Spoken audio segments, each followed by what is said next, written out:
Hey, Flosstube, happy Friday. I will not get this up today, but I thought I would film some more adventures for the week. I hope you've been having a nice one. I've been having an okay one. I've been really busy. I work at this place. It's called the Alden B. Dow Home and Studio. And essentially what it is it's a museum about an architect named Alden Dow, who was local to us, who built a lot of our buildings here in town and had a big influence on mid-century modern architecture. In fact, I was a big fan before I started working there, and I had this book already, but this ends up being kind of our textbook when we go to work too. So this is the home and studio where I work. Here, I'll show you the back of the book too. This is the living room in that home and studio. Isn't it fancy? So I am a tour guide, and it is so fun. What I do is we do tours pretty much every day except Sunday. And then we also do field trips for kids that come in and out, usually 4th grade and 7th grade, but then there's other programs too. And it's been really fun. I started working there last summer, and it's just enough work that, I feel like I can get out of the house and feel, connected to something that I'm really interested in. So I am sitting here in my beautiful Stitchy Corner, and I ended up making a little film to show you the Stitchy Corner that I'm going to edit in right about here. It's kind of perfect weather to show off my cozy crafting corner. I apologize in advance if this is a jiggly seasick thing, but one thing I really like about this corner is that I get a lot of natural sunlight. This is the street in front of my house, and then I can just sit here. There's an ottoman, to kick my feet up, and I can get stitching. Right now I'm working on a cross stitch project, and then I have a knitting project too. Let's show you some of the things that are behind me. So I would definitely say that I tend to be kind of a maximalist when it comes to home decorating, and this has been a lot of fun to collect and make all of these things for this corner. So up top, I like to collect vintage things, mostly vintage kitchen stuff and also glass. And these are perfect for me because they're bright and colorful. They're called Galaxy Spacemen. They're syrup bottles from a defunct company that never kind of got off the ground. And it's my little Galaxy Space crew. And then I've got a print from Sarah Watts from Crafted Moon. And then Golden State by the Frosted Pumpkin Stitchery that I just finished early in January. And then this is one of my very first hoop finishes. This is The Pursuit of Craftiness, which is an older pattern by Satsuma Street. And it's also like a one color pattern. And that's different from what I usually do. I don't usually do a lot of monochromatic things. I've got I Love You Dearly, also by the Frosted Pumpkin Stitchery, in a cute frame from Stitch Life Studio on Etsy. And then Welcome to Pumpkinville, which I stitched for the Stitch Along year. I think that was four years ago maybe. And I ended up purchasing a frame kit and framing it myself. And then Animal Almanac was the Stitch Along like even before Pumpkinville. And I finished this exactly how the finishing instructions that came with the pattern were, instructed, I guess. And then the last thing I have in this corner over my chair is this Afghan that I crocheted. These are all patterns that are available for free by a blogist, someone named Lucy from Attic 24 who runs a blog. She does a lot of free patterns, a lot of fun stitch alongs, and the yarn packs are very affordable if you're interested in crochet. I've made a couple of her blankets, and they're a lot of fun. I also really like the view from my Stitchy Corner. As you can see, remember I told you I'm a maximalist, and so I've got a lot of my favorite things displayed, a lot of my vintage collection. That's a little Pyrex cupboard over there. A lot of the books I enjoy reading, and paintings my grandma made, and sunshine and rainbows and things that I made. And this is my happy space. Can you see why this is my favorite place to stitch? I get all this beautiful sunlight, and I get to kind of watch all the stuff that goes on out there. There's always something interesting. My daughter actually likes to come watch the squirrels with me too. The squirrels have been like really active and cute and fun. So anyway, have you been stitching this week? I have been stitching a lot. Let me show you what I made. I actually made a little video of this earlier this week, but I wanted to show it here too. I finished the Yule Goddess. This is a pattern that was by Tiny Modernist. I stitched this with the called for DMCs using a fabric by Fiberlicious Yummy Fibers called Winter Musings. It's a 28 count, and that was a fabric of the month club that was very lucky because it worked perfectly for this. I'm really happy with how it turned out. I've taken the glass out of the frame just to, prevent glare while I'm showing you here, but this is gonna be like front and center for my holiday decorations next year. So I finished something, and that means I got to start something new this week. And what I ended up starting is that Seaside Tiny Town by Heart and Hand. And let me show you how much I've gotten done. Here it is. I've moved to the hoop a couple times. I found this fabric in my stash. And this fabric is called Glacier by Forbidden Fiber Company. And this is a 32 count. And I've got probably, I would say, a little less than half of the town done. I'm stitching this with the called for Classic Colorworks colors, and that's kind of fun. Usually I use a lot of DMC threads, and so it's nice to have, like some fancy floss to play with today. I have been pretty dedicated just to that one project, so I don't really have anything else to show you as far as whips go, but I do think that when I am done with this weekend, that I'll probably spin my whip wheel that I showed you in my last video and choose a whip to work on before starting another new thing. I've really enjoyed finishing some of these long time projects, and I want to kind of keep the ball rolling there. So I also, talk about Fiberlicious Yummy Fibers pretty much all the time, but I got my Fabric of the Month club for April, and I'll show you right now. It's called Magnolia Magic, and this is a 28 count fabric. It's really pretty. I'm trying to get the sun to shine on it so you can see. So I used to be like subscription fan club girl #1, subscription fan #1. I did a lot of subscriptions in 2020, 2021, and I've pared all of them down, except I still have 2 subscriptions. This Fiberlicious Club, and I actually just switched to this. I had been getting 28 count fabric for a long time, but I've switched to 36 count because I would say probably 80% of all of my fabric is 28 count, and I want to have other, stuff available for me. But the other club I'm part of is a sticker club. It's by a company called Pip Sticks, and I have a sticker album, and it's kind of fun to do that. They surprise me every month with how amazingly coordinated with my actual interests some of these stickers can be. I've had crafty ones. I've had thrifting and vintage finds stickers, and plants, and all sorts of really cool things. And so sometime I'll show you my sticker album. You might have seen me glancing behind you, and that's because my cat is being very naughty. So I'll be back in a minute. So she heard me talking, and she was like, hey, why aren't you paying attention to me? And so what she likes to do is she likes to climb up on my bookcases and just kind of knock stuff off. I have Legos and, some things that are kind of fragile, and she knows that that gets my attention when I hear that little clink, clink, clink. So she's actually right in front of me right now, sitting on my work. Did you hear those little bells? That is Audrey, my cat. And now she's walking away. Yeah, move along. Okay, well, in that moment, while I, fix that cat problem I was having, I did go ahead and use my phone to spin my whip wheel. Now, as you remember, that is a wheel that I use in an app called Tiny Decisions that I put all of my whips in it, and then every so often I'll spin it just for an arbitrary amount of days. It's good way for me to focus on one project, and it's helped me knock a lot of whips off of my overall list of things that are not finished. And the whip that actually just came up, and I set it down, where did I put it?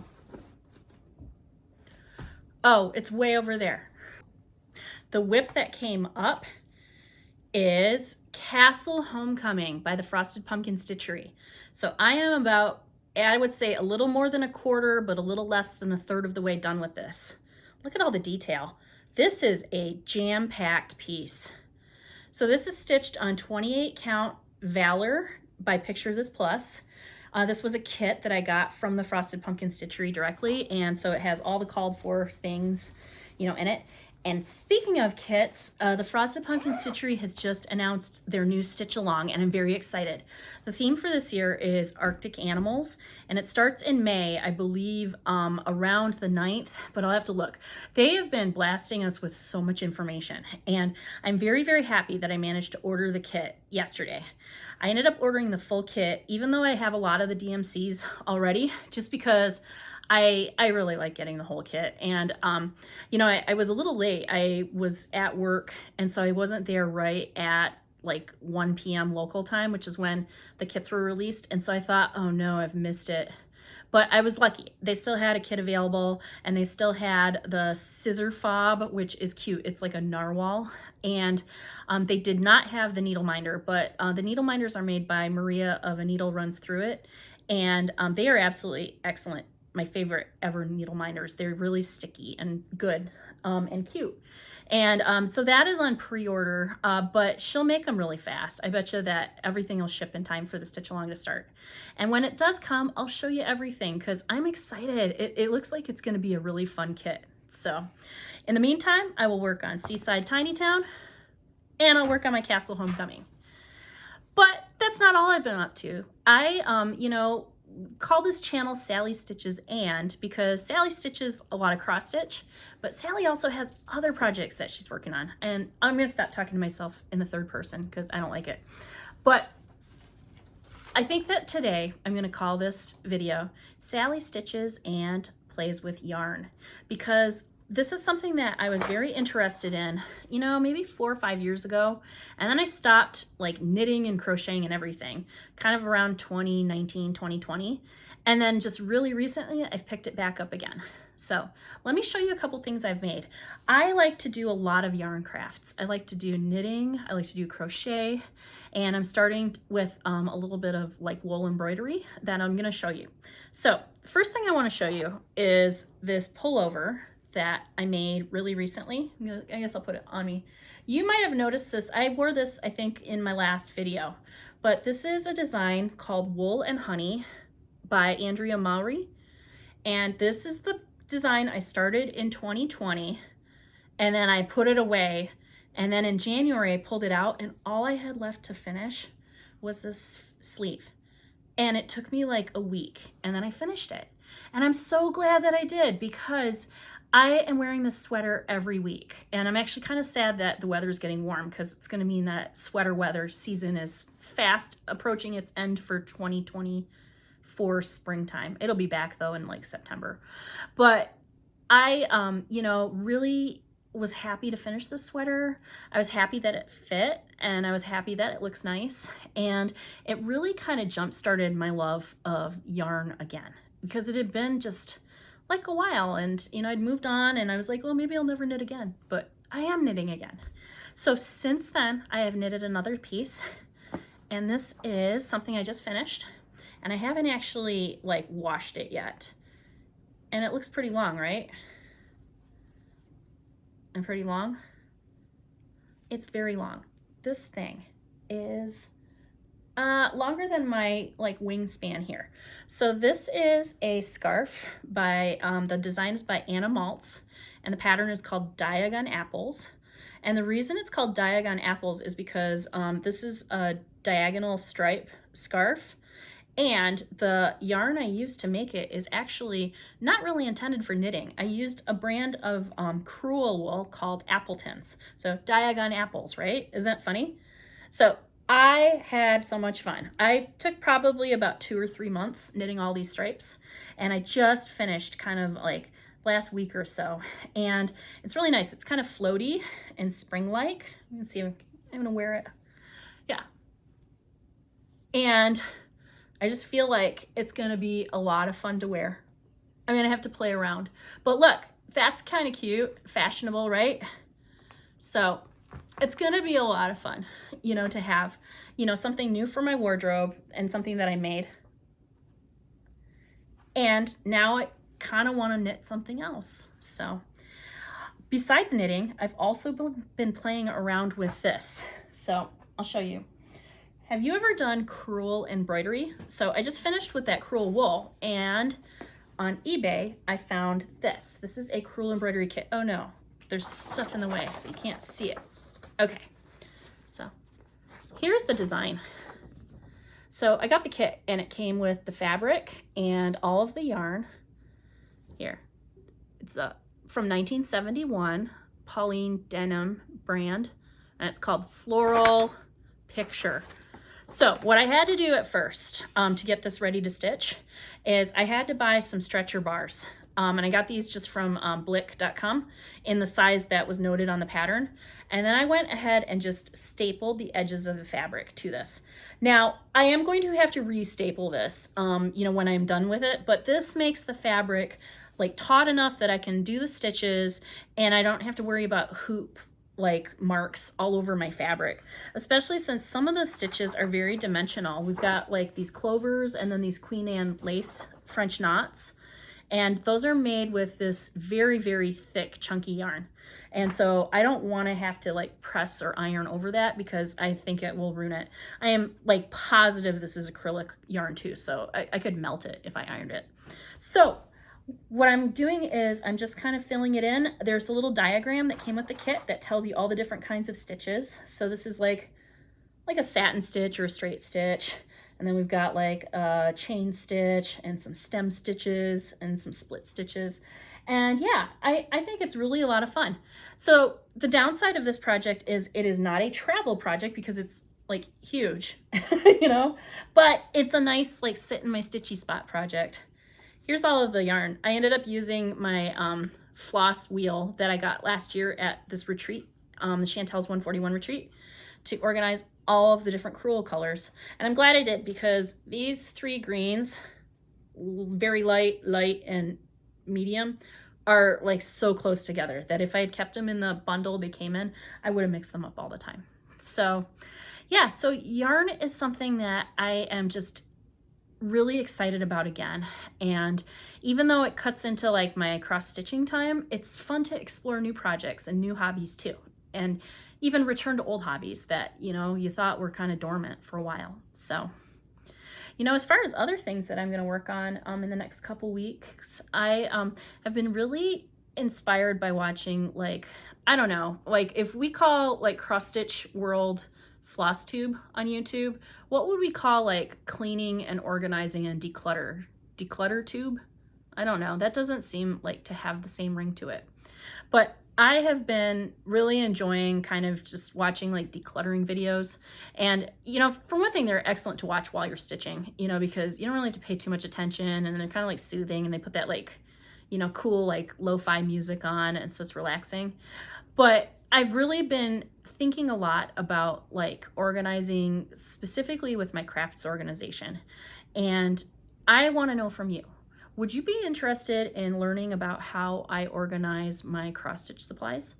I don't know if that would be something that like, it's so individual that you're like, oh, well, cool story, bro. Or would that be something that you would think would be fun to see? So let me know in the comments if that is something, and then maybe I can work on that for you. So as far as the next couple weeks go, we're heading into May and there's just a lot going on. The school is going to end like kind of right at the end of May, like first week of June.